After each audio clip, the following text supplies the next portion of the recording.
¿Quién vive? ¡Oficial de guardia! ¡Santo y seña! ¡Santo y seña! Guerra sin cuartel.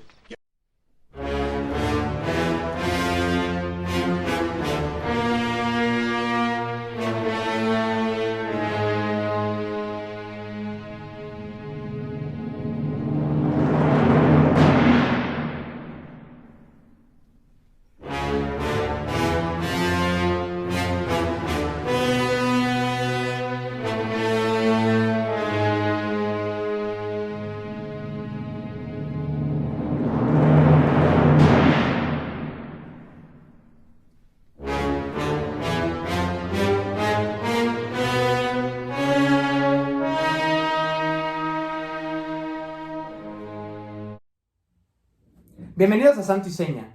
El día de hoy tenemos un segundo programa de la sección titulada El Eterno Femenino y queremos dedicarla al poeta mexicano Ramón López Velarde.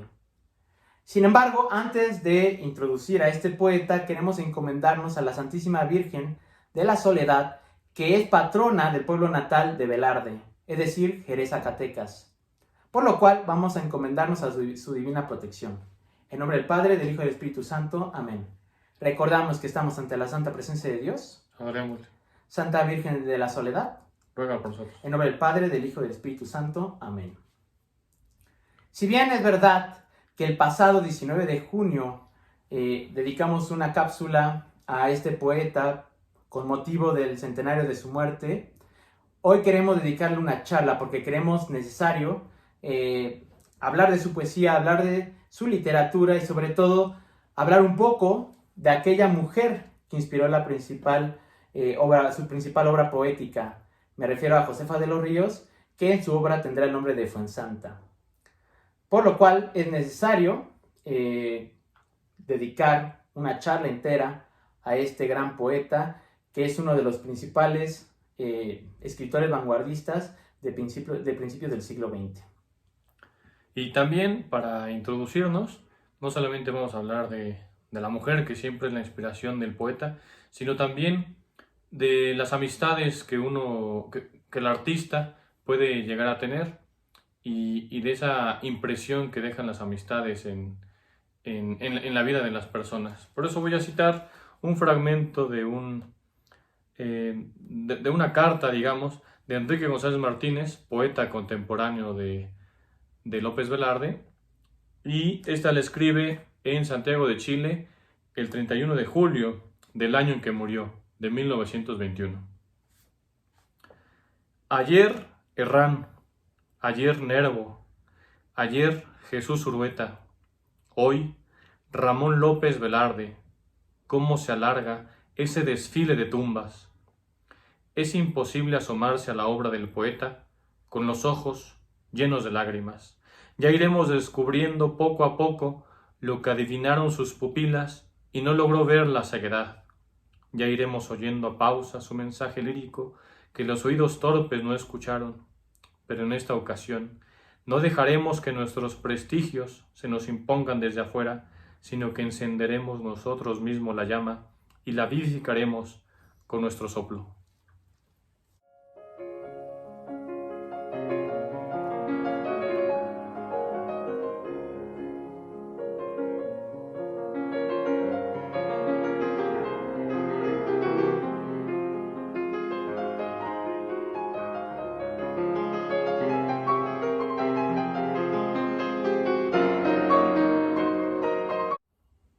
Muy bien, pues como decía el crítico literario José Luis Martínez, en el cual afirmaba que en su momento histórico Ramón López Velarde era el poeta del mañana, Enrique González Martínez, del cual leyó un pasaje nuestro amigo Íñigo, es el poeta de hoy, y el poeta de ayer era Manuel José Otón. Pues podemos decir que Ramón López Velarde actualmente no solamente es un poeta del pasado, sino es un poeta perenne, el poeta de la suave patria y el poeta de Fuensanta. Por lo cual merece un espacio en el cual recordemos y hablemos, aunque muy pobremente, de su obra, pues merezca un recuerdo. De manera que vamos a iniciar con una breve introducción de su vida, muy rápida y muy concreta, para entrar posteriormente a su obra poética. Brevemente, Ramón López Velarde nace en 1888, el 15 de junio, y va a vivir en una familia católica. Posteriormente entrará a los 12 años en el Seminario Conciliar de Zacatecas, donde transcurrirá 5 años de su vida. En el transcurso de esos días, bueno, de las vacaciones del seminario, va a conocer a la que será, pues, su musa, que es Josefa de los Ríos, en su casa en Jerez, Zacatecas. Y aunque le doblaba la edad casi, o por lo menos era más grande que él, siempre va a tener una devoción por su figura, por su hermosura. Me estoy refiriendo precisamente a Josefa de los Ríos, que es llamada Fuensanta en la obra poética de Velarde. Sin embargo, va a abandonar el seminario, se va a viajar a muchas ciudades, dentro de ellas a San Luis Potosí, la Ciudad de México, y va a tener varias vicisitudes a lo largo de su vida. Por ejemplo, va a participar en la política, va a ser de los primeros hombres del momento que defienda la causa maderista, aunque posteriormente se va a desilusionar de la misma. De hecho, en un ambiente como de incertidumbre en la política en 1909, Velarde se levanta como uno de los pocos defensores de la causa antirreeleccionista de Madero. Va a conocer al prócer de la patria, para él era el prócer de la patria. Sin embargo, pues se va a dar cuenta que no puede, no cumple con las expectativas de lo que él esperaba. Un pueblo radicado en la provincia, por lo cual se va a desilusionar de esta causa. Posteriormente va a entrar al Partido Nacional Católico de aquella época con su amigo Eduardo Correa, y ahí va a escribir muchos ensayos, muchos textos con el seudónimo de Esteban Marcel. Va al mismo tiempo a escribir los principales poemas de sus posteriores libros, principalmente Sangre Devota, que aunque lo termina de escribir en 1910, lo va a publicar hasta años después, 1916, porque como una autoexigencia del poeta, pues nunca va a estar completamente satisfecho de la pulcritud de sus versos. Al mismo tiempo, bueno, además de Josefa de los Ríos, va a tener otras mujeres. Va a conocer a una mujer en San Luis Potosí llamada María Nevares, que, bueno, va a ser principalmente una relación epistolar, aunque van a tener algunos encuentros. Finalmente, pues él la va a abandonar. Tiene un poema llamado, si mal no recuerdo, El día 13, donde explica un poco el abandono de esta mujer, de María Nevares, porque decide irse a la capital, a la Ciudad de México.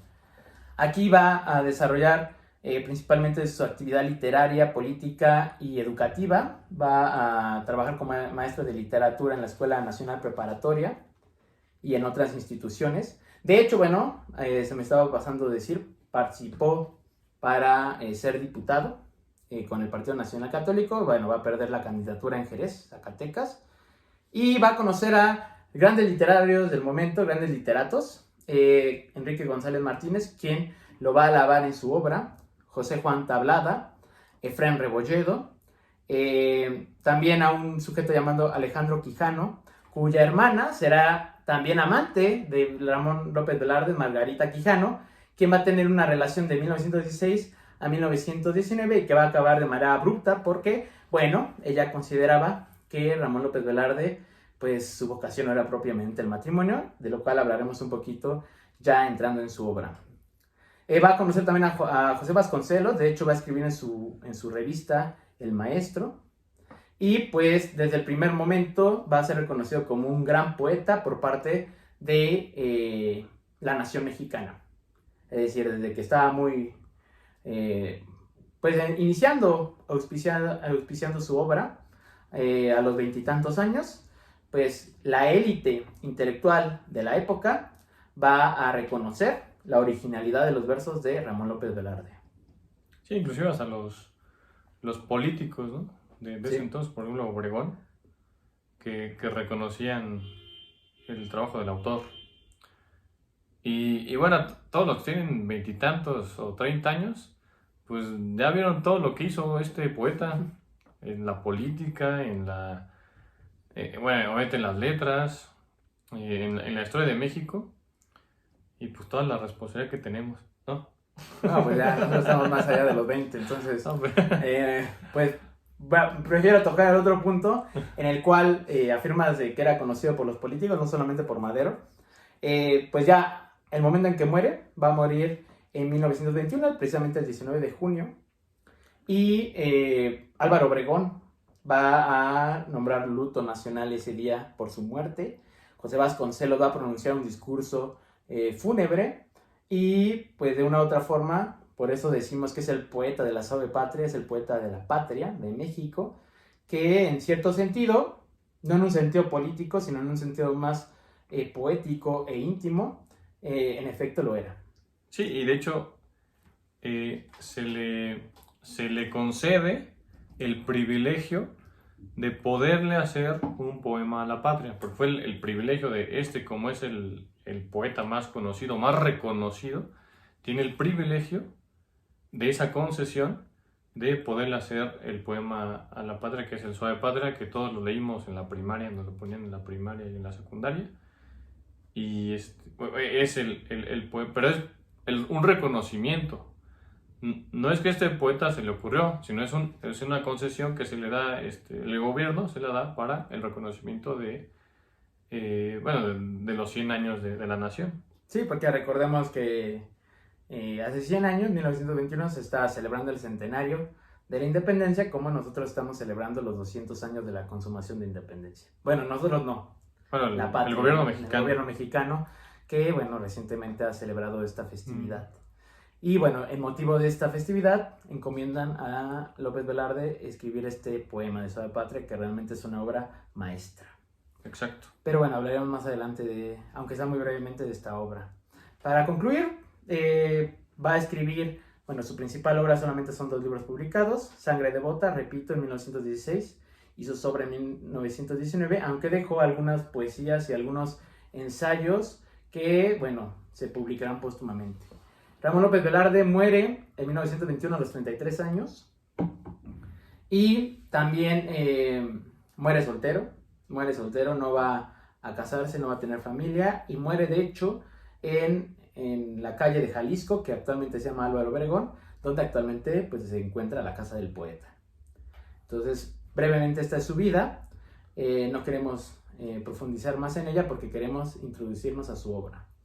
Y inmediatamente vamos a entrar a su primer libro, Sangre Devota, donde pues el tema principal es el amor a Fuensanta. De hecho, lo pone en la introducción. Fuensanta morirá posteriormente en los años, si mal no recuerdo, no tengo la fecha precisa, pero en 1914, 1915 o 16. Y precisamente Ramón López Velarde incluye su nombre en este libro, Sangre Devota. Y como lo dice su nombre, hay una como sugerencia en el título, porque habla de sangre, precisamente el corazón va a ser una parte del cuerpo humano muy importante como metáfora de su poesía en Ramón López Velarde. Él era todo corazón, todo pálpito, todo ritmo, y precisamente la sangre es ese elemento vital que nos relaciona un poco con la carne.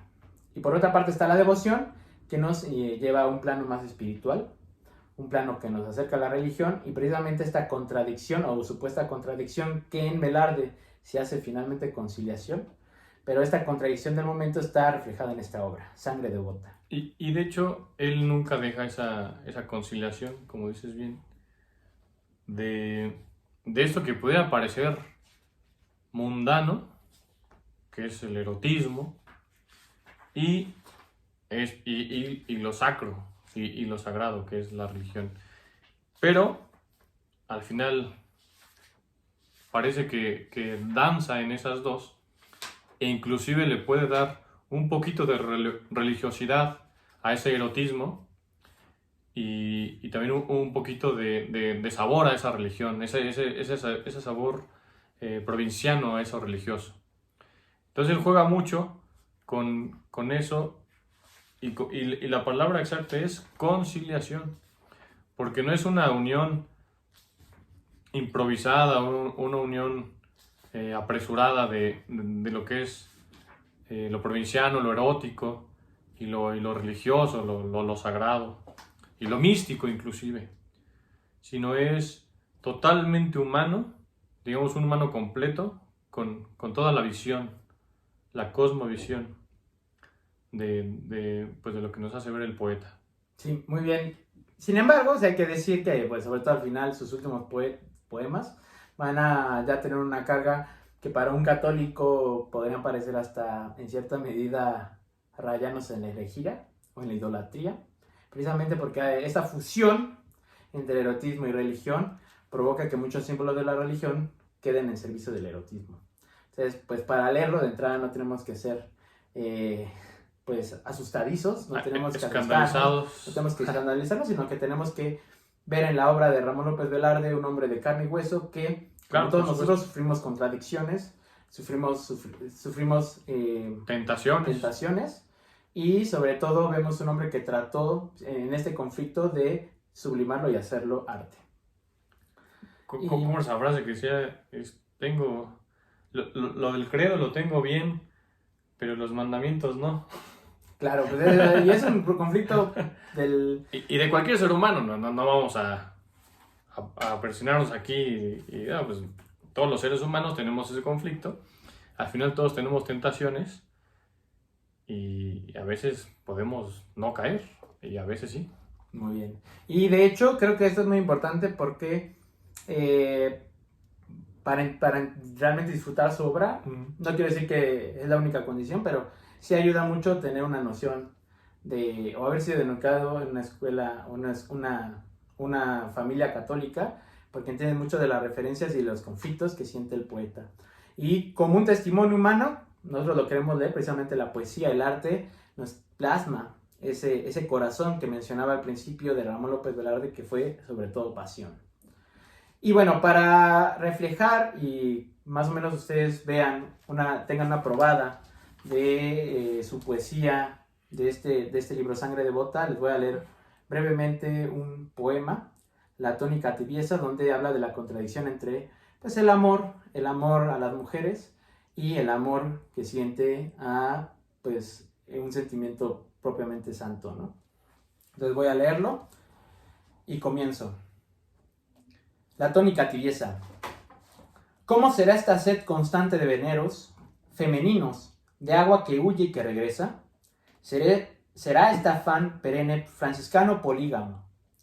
Yo no sé si está presa mi devoción en la alta locura del primer teólogo que soñó con la primera infanta, o si atávicamente soy árabe sin cuitas, que siempre está de vuelta de la cruel continencia del desierto, y que en medio de un júbilo de huríes las haya a todas bellas y a todas favoritas. No sé, mas que en la hora reseca e impotente de mi vejez no me falte la tónica tibieza, mujeril, providente, con los reyes caducos que ligaban las hoces de Israel y cantaban en salmos y dormían sobre pieles feroces.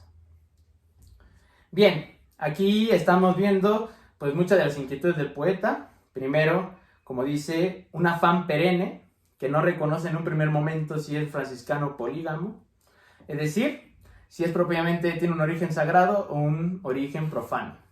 Recordemos que San Francisco de Asís amaba la naturaleza y como tal apreciaba la belleza de la naturaleza y de la creación entera, incluyendo la mujer, aunque obviamente el amor que ofrendaba San Francisco de Asís siempre estaba subordinado a un amor de Dios y sobre todo estaba ordenado. Sin embargo, en la confusión del poeta, porque el poeta no es un santo, pues precisamente habla, este afán perenne será franciscano o polígamo, es decir, nos hace referencia, y aquí ya es muy interesante cómo empieza a tocar algunas referencias con el Islam, con Mahoma. De hecho, en su obra habla mucho de este pues un poco de atracción, porque él propiamente nunca fue musulmán, pero sí un poco de atracción, sobre todo por el aspecto sensual de la religión maometana. Aquí lo menciona, un árabe sin cuitas, no sabe si es un árabe sin cuitas o es un teólogo. Entonces esta contradicción que se plasma en varios símbolos en un primer momento, como es en el fondo un conflicto entre un afán sagrado y un afán profano. Es decir, como nosotros, como la mayoría de los hombres, que por una parte aspiramos a lo divino, pero por otra parte estamos atados a la carne, y en este conflicto muchas veces, pues tenemos que escoger alguno de los dos bandos. Pues Velarde siempre mantuvo el conflicto, o por lo menos la contradicción, y de hecho vamos a ver al final de su obra que él mismo ya ni siquiera va a querer resolverla, sino que la va a asumir como tal. Entonces, esto precisamente es lo que refleja en un primer momento la obra de Ramón López Velarde. Javier Villaurrutia posteriormente va a decir que este conflicto, muy parecido a Baudelaire, Charles Baudelaire, que también se manifiesta en su obra, se manifiesta en Velarde. De hecho, Octavio Paz va a decir que de cierta manera Velarde es un hijo de Baudelaire. Pero bueno, vamos a avanzar un poquito en su obra, porque es bastante interesante cada una de ellas. Y solamente mencionar que Fuensanta, en esta primera parte, va a funcionar como ese motivo de pureza, es decir, como esa esperanza del poeta de escapar de pues, este conflicto carnal que lo somete. Oye, interrumpiéndote y adelantando un poco, ¿tú crees, o sea, es una pregunta, ¿tú crees que Baudelaire entonces no es maldito, sino pues es más cercano a la religión? Pues de hecho... Como un paréntesis. Sí, yo creo que podemos dedicarle otro programa a Baudelaire. Creo que valdría la pena. Pero otro poeta al que también le tenemos que dedicar un programa, Leonardo Castellani, afirmaba que Baudelaire es un poeta católico. El poeta católico más importante del siglo XIX. Precisamente porque esta imagen de poeta maldito, que también él asume el conflicto, es una crítica a precisamente la religión decadente de su tiempo. Y precisamente, obviamente deformado, no podemos considerar que estos poetas son santos, reitero, o sea, no los podemos tomar como referencia como un católico, pero sí podemos apreciar pues lo que late como ser humano. Es un poeta católico en tanto que expresa en su obra los debates metafísicos, la ausencia de Dios y por lo tanto la búsqueda de Dios que pues en un primer momento Baudelaire, por ejemplo, lo va a realizar por medio del pecado, porque Baudelaire tenía la idea de que por medio del pecado, aunque tiene toques heréticos, sí, pero por medio del pecado, Dios, podemos encontrar en la misericordia de Dios. Entonces, digamos de una otra forma, en ese sentido sí es heredero. Sí, como esta imagen de la oveja descarriada. Entonces, como yo soy la oveja descarriada, Dios mismo va a venir a buscarme a mí. Entonces, totalmente. Yo soy el pecador, el que vaya a las fiestas y demás, pero... A las fiestas, sí. Bueno, por decirlo de un modo, pero Dios mismo va a venir a buscar a mí. Entonces, digo, qué bueno que lo rescataste totalmente, sí. López Velarde es heredero de este Baudelaire, pero de este Baudelaire no maldito, sino de este Baudelaire que es, pues que tiene ese sabor católico, como dice Castellani, ¿no? Y católico y sobre todo... en búsqueda. ¿no? En la búsqueda, exactamente.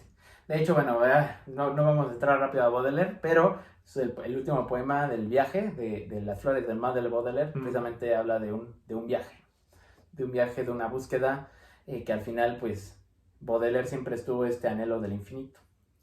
Que en Velarde también se encuentra, pero este infinito se va a representar con Fuensanta, la mujer amada. Y la mujer amada representa como ese paraíso, esa aspiración que él siempre ve o retiene en su memoria frente a su vida pecaminosa, que él es consciente que es pecador.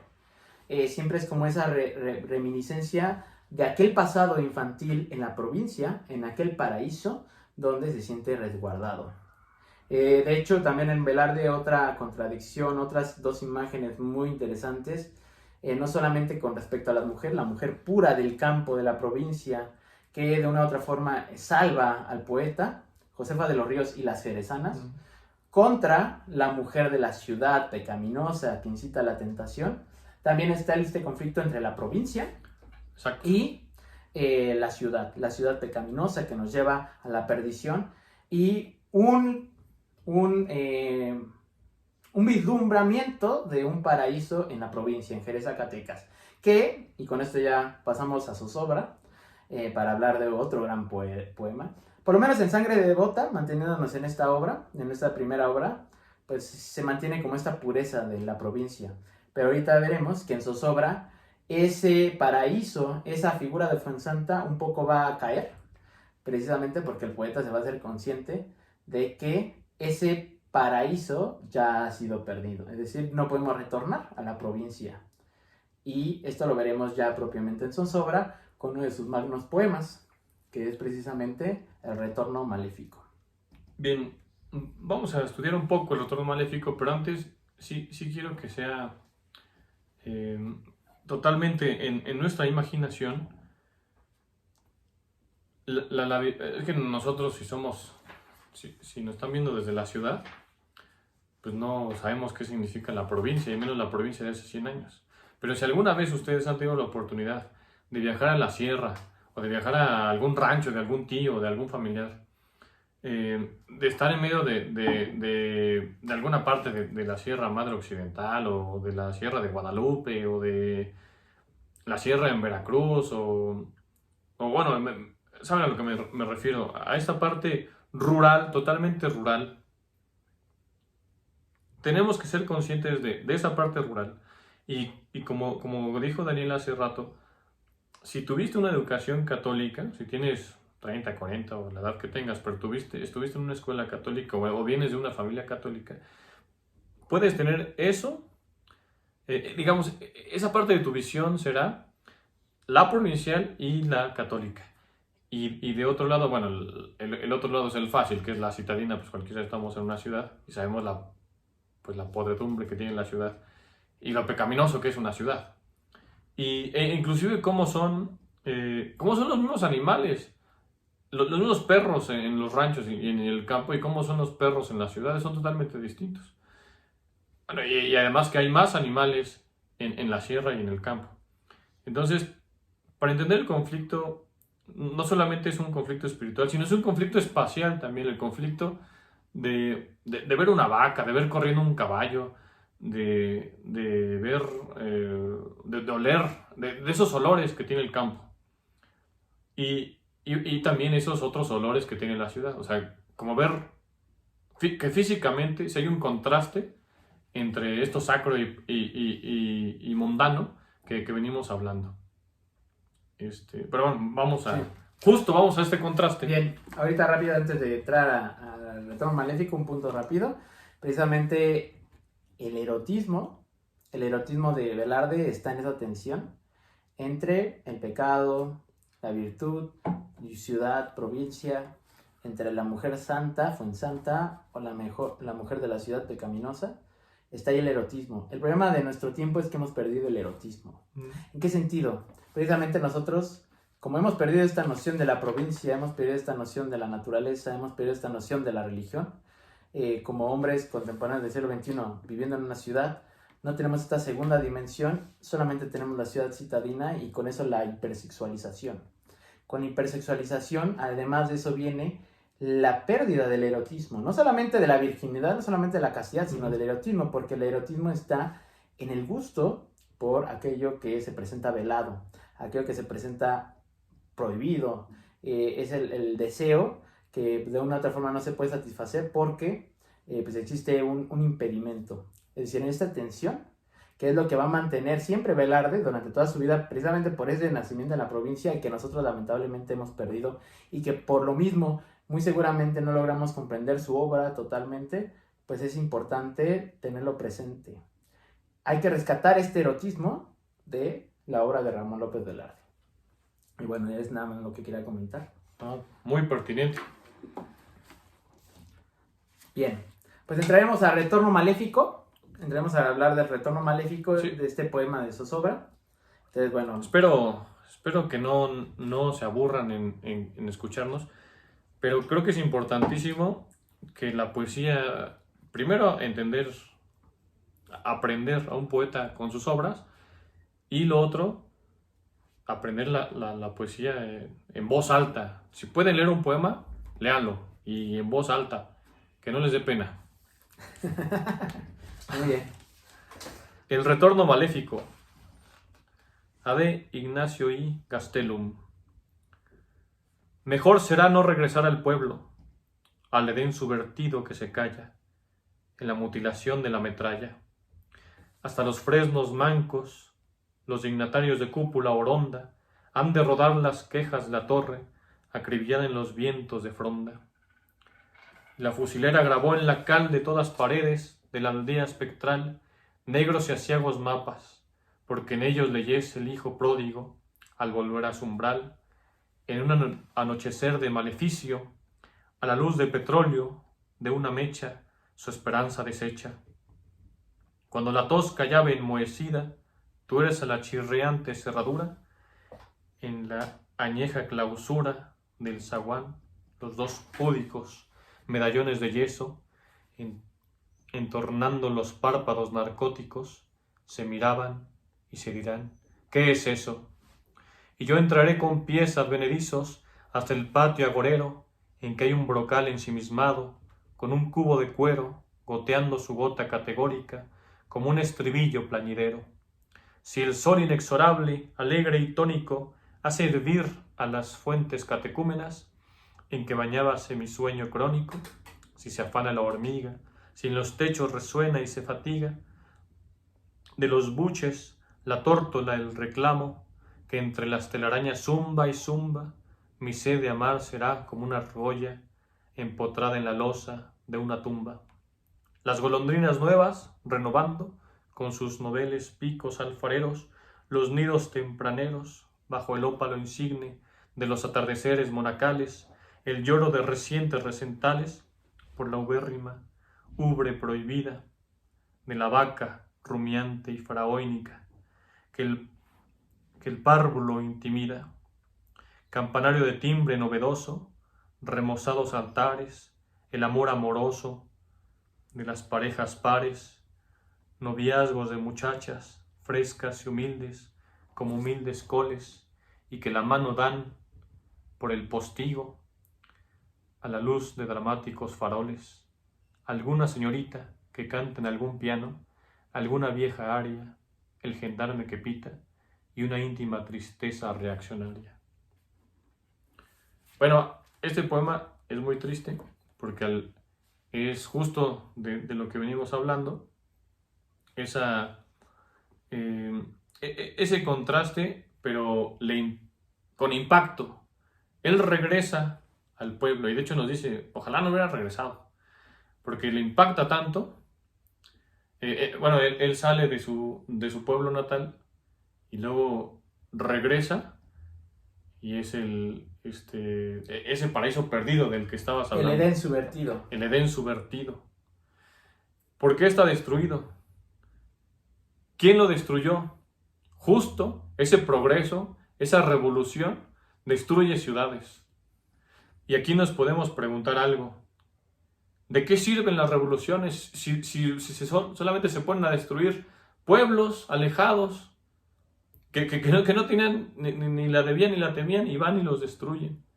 ¿De qué sirve el progreso humano? ¿De qué sirve tanto desarrollo científico?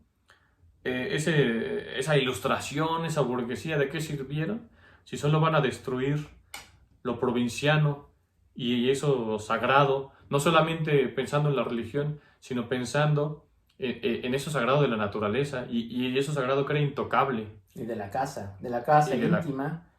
Donde esa intimidad. Ahí está precisamente esa intimidad donde regresa y ve los póstigos y ve los medallones con las marcas de la metralla, ¿no? Sí, es el barrio de... Es como el paraíso profanado por parte de la revolución, porque en efecto no solamente es algo religioso, la revolución nos arrebata aquello íntimo que nosotros tenemos, que en ese momento era la provincia, pero también nosotros actualmente, esa intimidad familiar, ese gusto por la casa que Ramón López Velarde va a tratar de recuperar, pues con la revolución se pierde. Sí, de hecho, bueno, yo cuando leí este poema, me acordé de un texto que se llama Sin novedad en el frente, que es de Éric Maria Remarque, que habla de la Primera Guerra Mundial. Y justo es que tiene esa idea. Obviamente pensemos en la Europa de esta época. De esta época, justamente. En Europa era la Belle Époque, ¿no? En Francia. Y era el positivismo y el optimismo ante el progreso. ¿Y cuál fue el resultado?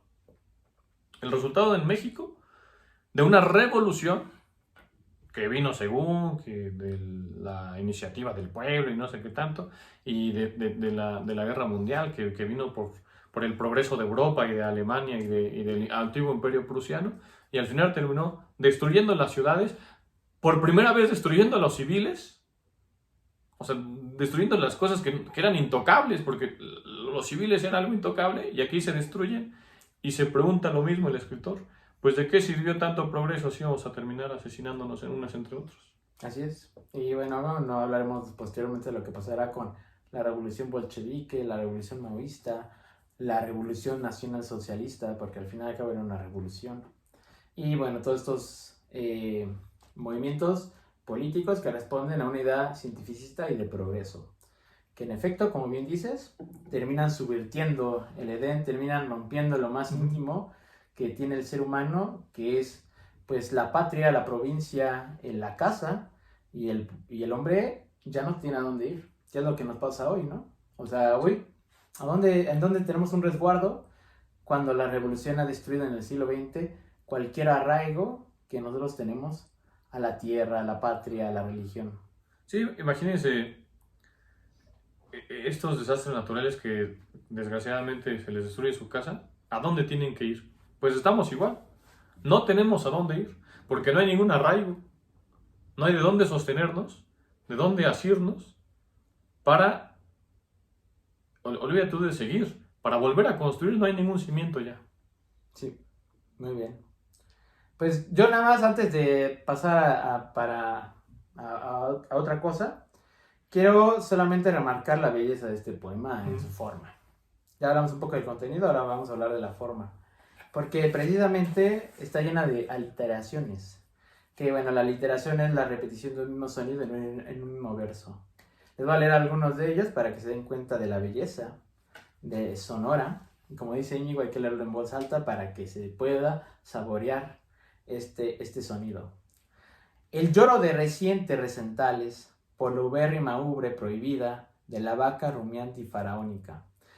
Bien, vean qué hermosa imagen, la vaca rumiante y faraónica.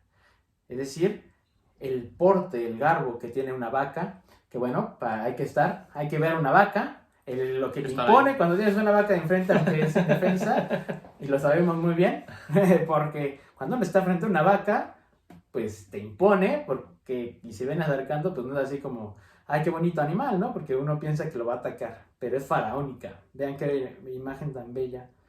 El amor amoroso de las parejas pares, noviazgas de muchachas, frescas y humildes como humildes coles. Es decir, estas imágenes, estas repeticiones de sonidos, estas referencias hacia los noviazgos de las muchachas del campo, los humildes coles frescos, es decir, todo nos habla de un ámbito vegetal puro que lamentablemente por la revolución es completamente destruido. Y de ahí termina Velarde, nace una íntima tristeza reaccionaria. Es muy triste, como bien dijiste, pero es una tristeza reaccionaria, es decir, hay como un sentimiento de indignación frente a la sobra que lleva a querer rebelarnos, ¿no? No rebelarnos, simplemente oponernos a esta revolución. No sé si quieres agregar algo más respecto a este poema. Yo podría decir que así como cae el Edén subvertido de la provincia, así como cae esta imagen idealizada de la naturaleza para Ramón López Velarde, también va a caer la imagen en zozobra de Fuensanta. De hecho, en esta obra de zozobra, Fuensanta la abandonamos, aunque hay ciertas referencias, pero encontramos pues un poco la mención a otras mujeres, María Nevares, Margarita Quijano. Hay un olvido de Fuensanta, pero es muy interesante porque como Dante, otra referencia, ya no a Baudelaire, sino a Dante que tenía su Beatriz, cuando llega y se vuelve a encontrar con Beatriz en el paraíso, Beatriz le reprocha a Dante, tú me olvidaste por otras mujeres, o hay un reproche así velado. Igualmente acá vamos a ver ya posteriormente con otro poema que Ramón López Velarde se olvida de su amada primigenia, pero al final va a haber un reencuentro. Pero lo interesante, y ahorita lo vamos a ver, no es un reencuentro en el paraíso como Dante con Beatriz, sino va a ser un reencuentro en la muerte. Y eso es algo que nos habla de una odisea muy diferente, aunque venga en el mismo sentido Ujú. de Dante, pero muy contraria a la odisea que va a recorrer López Velarde.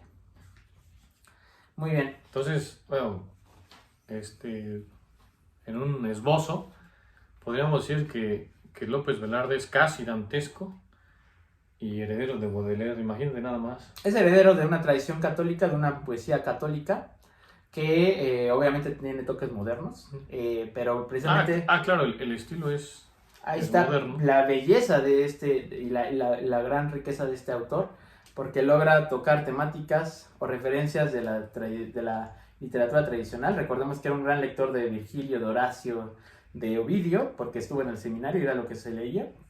Un gran lector de Manuel José Otón y de los grandes poetas de su momento. Baudelaire, Lugones, Laforgue, etc. Entonces, pues sí, esa contradicción no solamente, pues ya lo hablamos en el contenido, sino también en la poesía. La modernidad se enfrenta con la tradición y logran en Velarde una asimilación muy, muy, muy, muy interesante.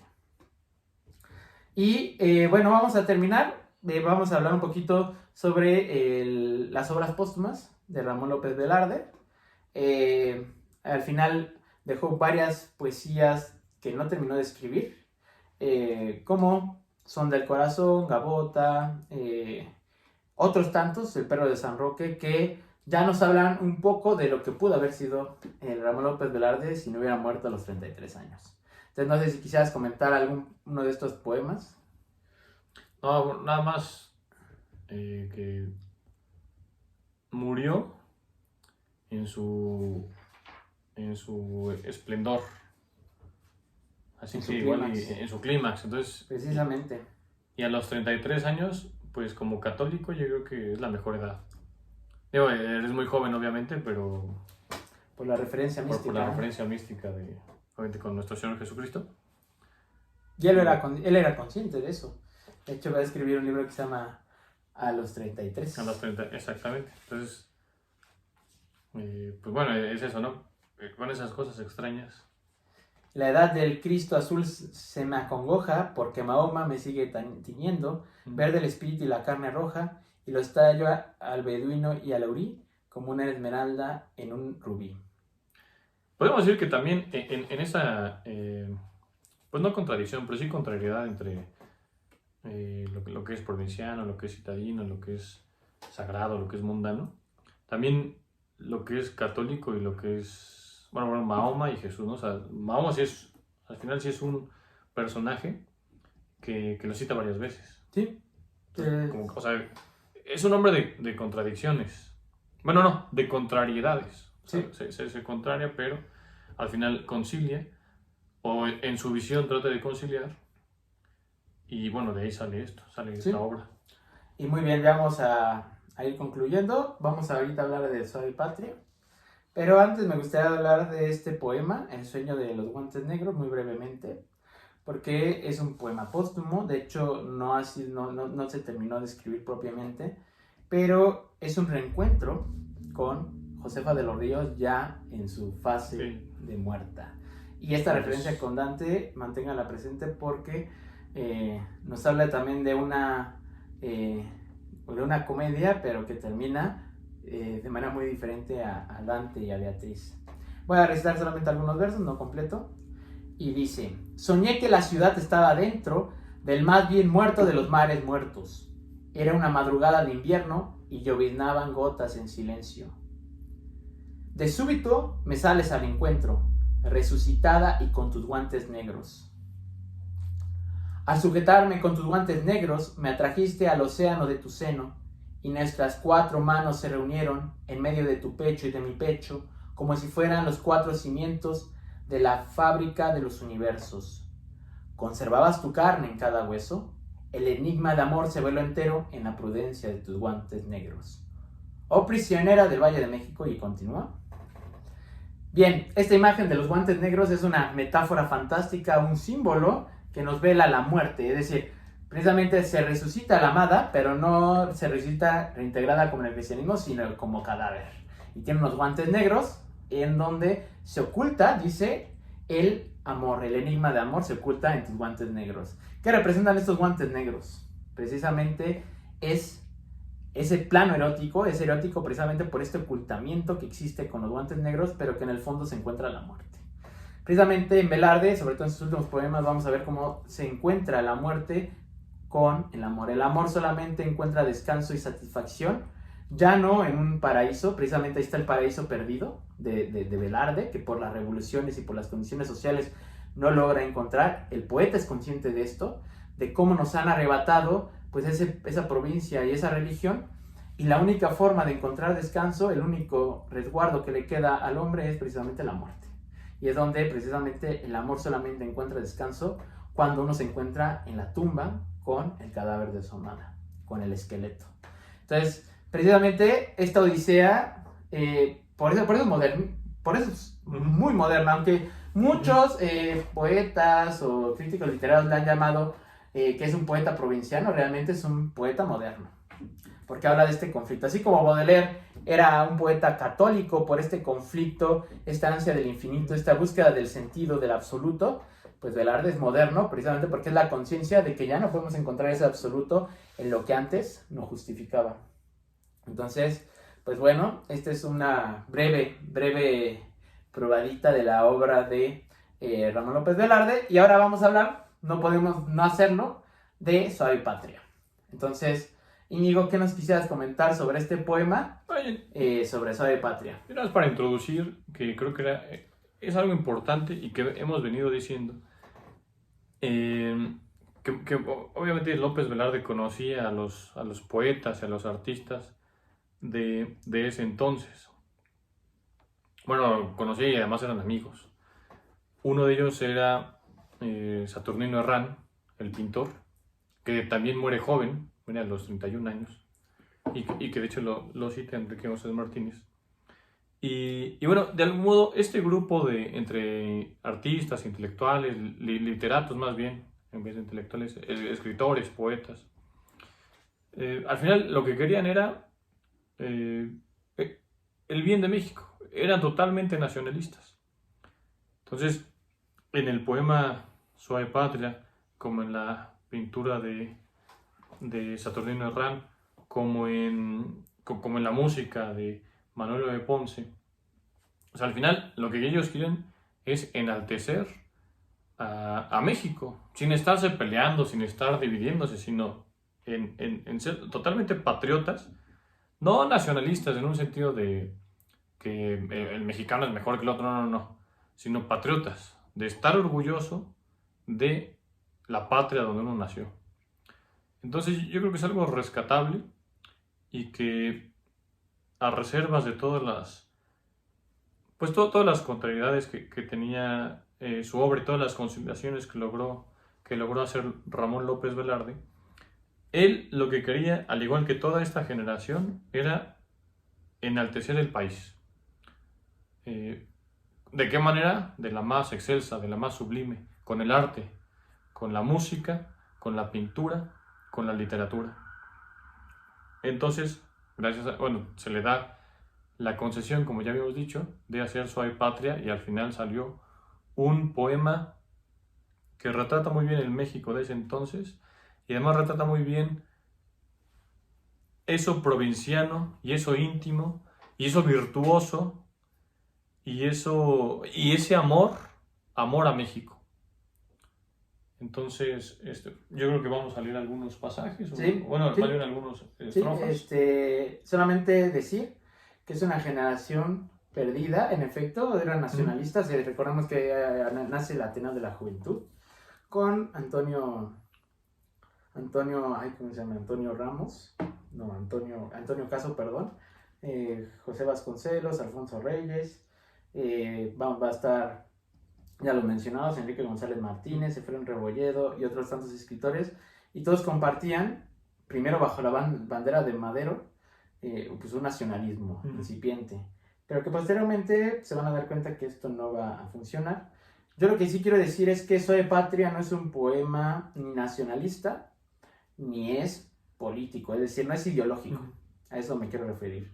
Porque en Suave Patria se refiere a la patria como aquello que tenemos presente. Es decir, la patria, más que en el gobierno, más que en estos ideales abstractos de libertad, república, la patria está precisamente, como lo dice Ramón López Velarde, en la matraca, en los cohetes que lanzan todos los días en las festividades, en el tabaco, en el aguamiel, en los bailadores de jarabe, en el reloj que todos tenemos en casa, etcétera, en la carretela. Es decir, la patria la descubre Velarde, ya no en las ideas políticas, recordemos que se desilusiona, sino que la encuentra en la inmediatez de la ciudad. Entonces, bueno, no sé si te gustaría leer algunos pasajes para comentarlo brevemente y posteriormente dar una definición de qué era realmente lo que entendía por patria.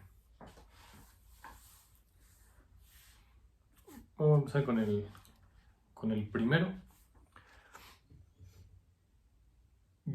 Yo que solo canté de la exquisita partitura del íntimo decoro, alzo hoy la voz a la mitad del foro, a la manera del tenor que imita la gutural modulación del bajo para cortar a la epopeya un gajo.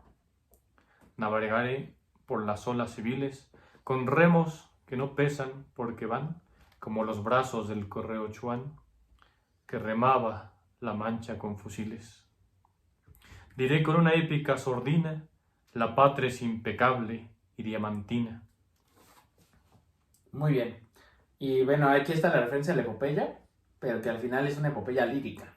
Es decir, no es un canto de heroico, sino es un canto a la intimidad de la patria. Y de ahí que diga el correo Chuan, los fusiles, el foro, es decir, el gajo de una epopeya. Es decir, esto no es una epopeya, es una parte, es un gajo, como nosotros tomamos la mandarina. Nosotros al tomar eso es un gajo de epopeya. No, y además, es que siempre hace eso el poeta con...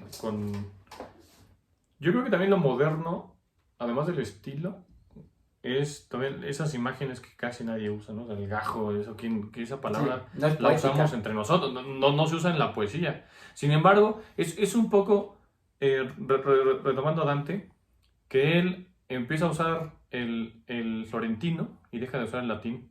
Pues al final esto lo hace también López Velarde.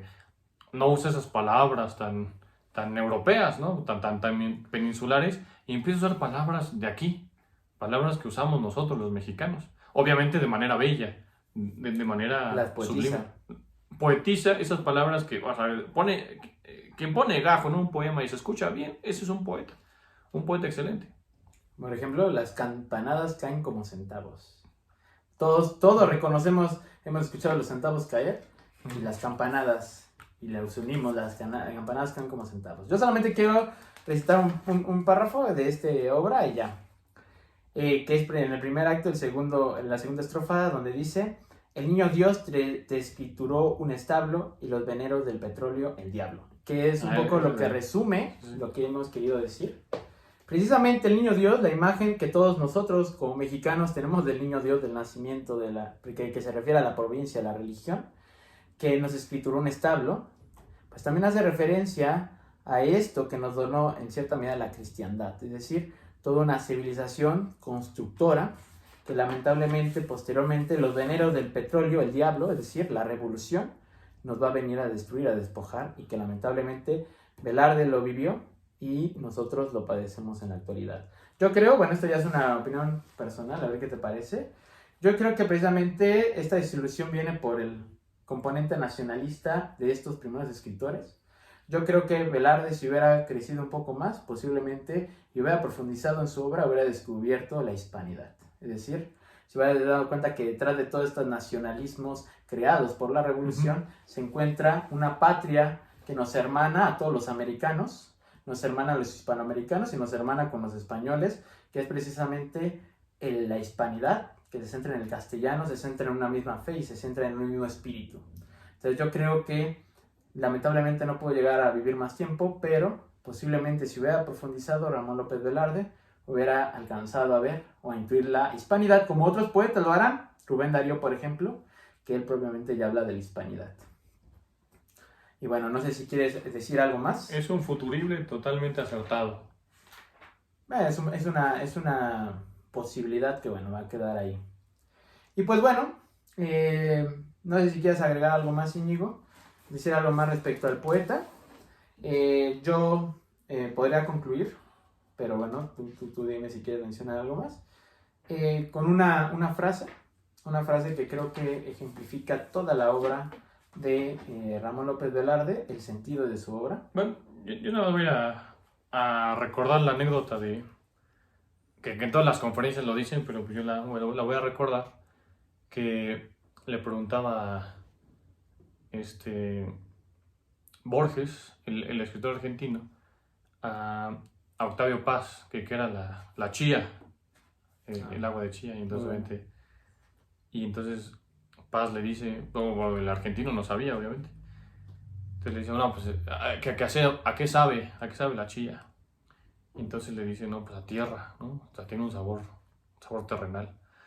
Entonces, obviamente, la chía, es la imagen del pueblo que se bebe su propia tierra, se bebe su propia patria, digamos, ¿no? Entonces, a mí es una imagen muy, muy bonita. Muy bonita. Y creo que, bueno, cierra lo que puede hacer, no nos salimos del tema, lo que puede hacer un poeta con la palabra chía, ¿no? Que, o sea, es lo más artístico, lo más poético. Que con poco puedas poetizarlo y convertirlo. Y además decir eso, el mexicano es una persona que se bebe su propia patria, ¿no? Y es un símbolo de la patria, la chía. La chía. En otra ocasión, en un texto que se llama La Novedad de la Patria, dice que los mexicanos tenemos un color de café con leche. Otra imagen que todos tenemos en la Sí, con nuestras abuelitas, con nuestras madres. Sí, pero bueno, ya no podemos hablar de su prosa, pero bueno, en El Minutero, que es una obra póstuma, se recogen las principales prosas, que también era un gran escritor en este sentido, de Ramón López Velarde, pero que no son tan famosas. En un texto llamado Los Soez, dice lo siguiente Ramón López Velarde: pero es que nada puedo entender ni sentir sino a través de la mujer. De aquí que a las mismas cuestiones abstractas me llegue con temperamento erótico. Y con esto quiero concluir, precisamente afirmando que el centro de la poesía de Velarde y la forma en que se acercó a las cuestiones universales del ser humano precisamente fue por medio del erotismo y sobre todo en esta devoción a la mujer en Fuensanta, a la cual que quisimos consagrar este segundo programa del Eterno Femenino, porque así como Dante tuvo a su Beatriz, Ramón López Velarde tuvo a su Josefa de los Ríos, a Fuensanta. De manera que concluimos este programa agradeciéndoles a que nos hayan escuchado y brindando por Fuensanta y a Ramón López Velarde para que en algún momento nos podamos encontrar con él en el más allá, en aquel Edén recuperado. Exacto. En más allá de esta vida y más allá de la muerte. Salud. ¡Viva Cristo Rey! ¡Viva Cristo Rey!